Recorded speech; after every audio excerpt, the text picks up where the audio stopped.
Hi, this is Mike Henriksen from Velocity Santa Clara here in California. I'm with David Boloker. David, how you doing? Doing really well today, thank you. So you're in the IBM, which group are you in? I work in emerging technologies. Oh, so like a kid in a candy store.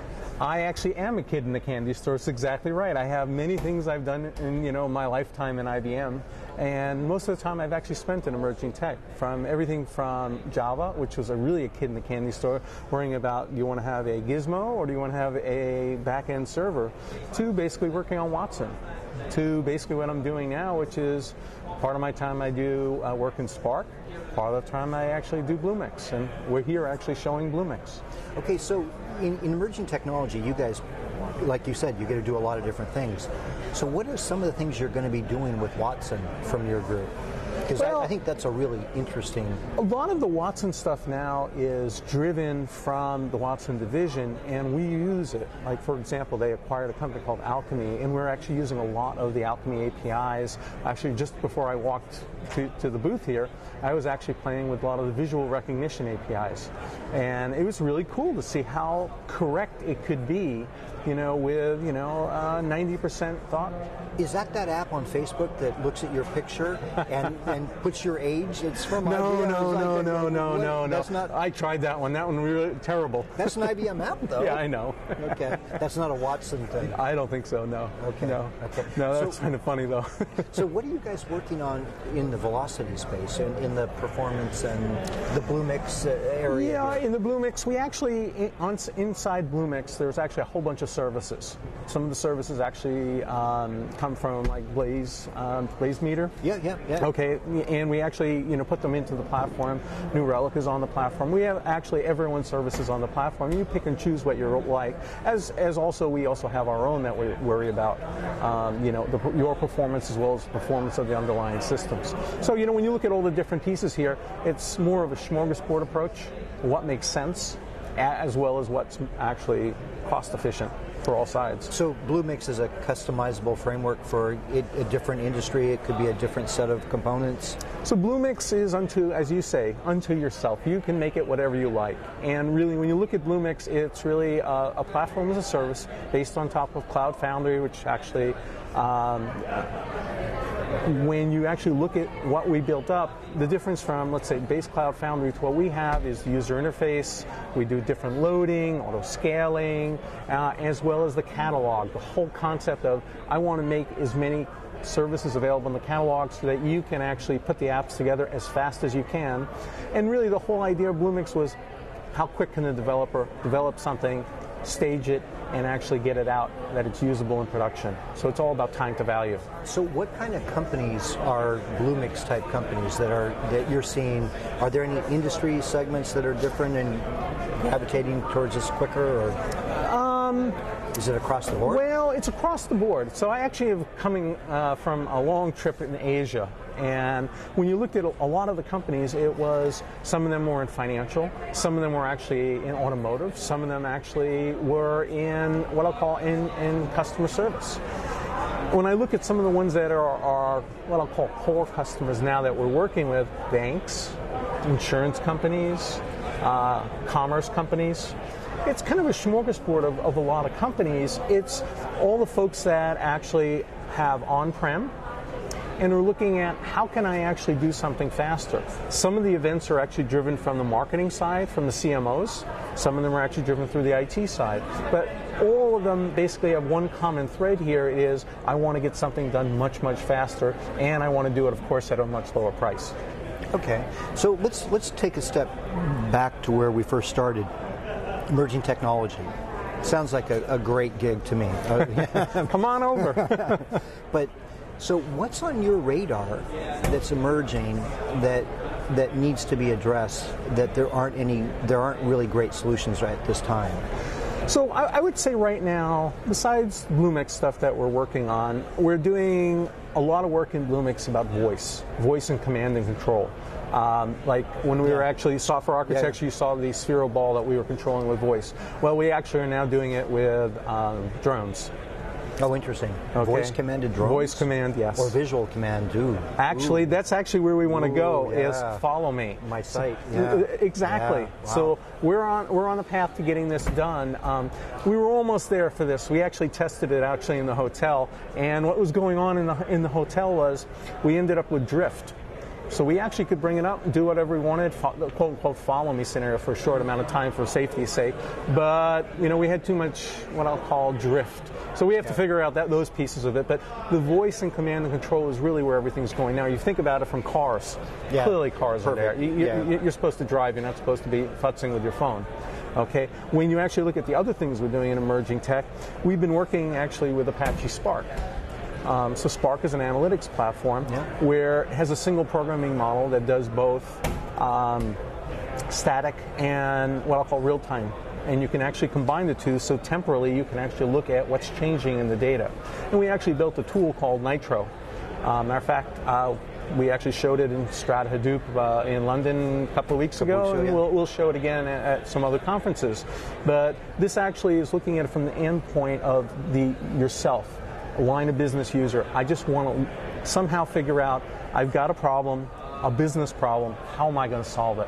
And we're trying to attack it from that angle, as opposed from the data scientist angle. And the other thing that we have kind of a core project in is in mobile identity.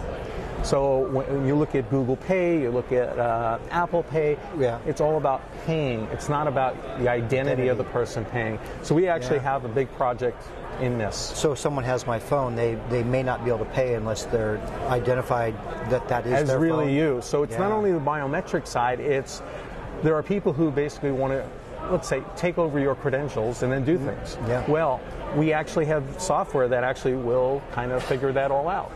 So if that works, then you could take that to the next level and say if you can authenticate someone's credentials, we could potentially vote. Well, actually, the answer is yes. So today, actually, on the news this morning was a piece from Dulles Airport, D.C., where they're actually doing it was facial recognition of the person coming in and the passport itself. Now, I would never have thought that someone who's coming up to see the agent might not have their real passport, because the agent's going to go like this and look at both.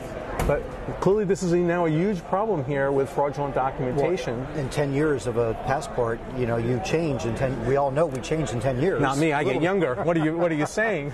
But the whole idea here is that no one will be able to take your credentials and then use them or abuse them. And we're not only talking about the government type of issued credentials, not credit cards, like passports and various different permits that they might have. We're also looking at it from the standpoint of merchandising. Okay, big problems in merchandising and fraud there. And then the flip side of this whole thing is, and you're going to laugh at this, phishing licenses. I have one, and I know the story there. There you go. So you know the whole story there of I buy a fishing license, I've passed my fishing license to someone else. Well, we can get to the point where we actually can issue the fishing license to you, and if you want to go and get trout or salmon added to your license, you can do it electronically. Good news for all sides here is it's much easier. The better news is you'll know actually from the standpoint of someone who's checking, is it a valid license or is it an invalid license? And can you make it, please, my wish list, can you make it transferable to other states or like add on? Actually, we were thinking. You should be able to do that. Yes, right? yeah. We actually were looking at that. So that clearly there's reciprocity issues at this point, but there's no reason you can't do that. But this is a huge business. I actually had no idea how many people get fishing licenses in this world and how much money is actually collected on fishing licenses. Interesting.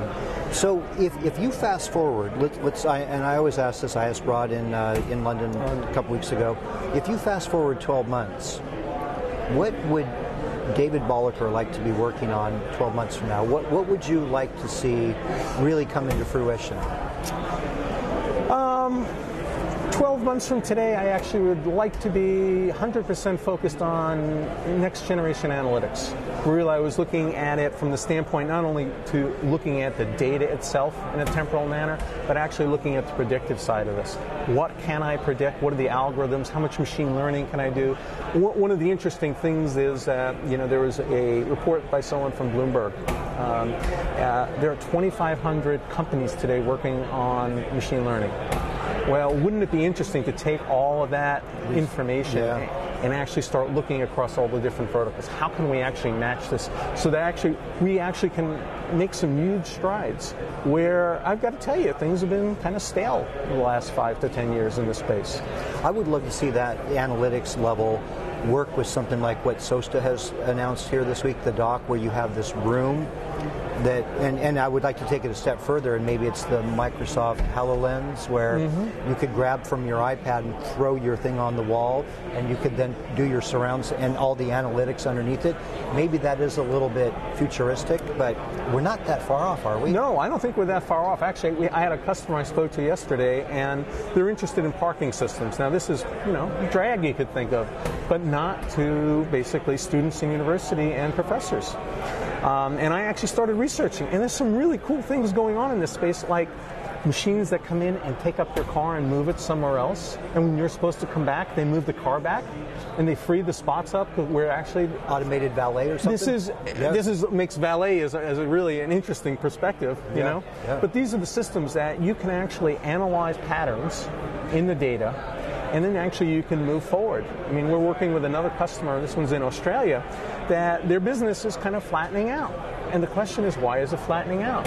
And when you start not looking at their business data, but look at the data coming in from their healthcare, by the way, when you look at the data of who's coming into the country, and then what they're doing, socioeconomics, then you look at what the government's paying, you can actually put together a really interesting picture of why businesses, or in this case healthcare, is either flourishing, leveling, or going down. And it's all about the government's perspective on what they want to pay for something or not want to pay. And then the other side of it is, are the people in which part of the socioeconomic chain? And there's another side of this, are they healthier or not? A lot of folks who are coming in on immigration are actually healthier than the people in the country. A lot of them, by the way, are much younger than, me. Not you, of course. So, I want to put this on your radar because you guys are really working on some cool stuff. We have an event called Next Business, and it's kind of the future of where business is going. And it's a high-level event for executive-level people. But I think you guys have so many interesting projects going on. I would love to see you guys be involved with that at some level. So I can't wait to see what you guys are doing, David. Thank you. Thank you.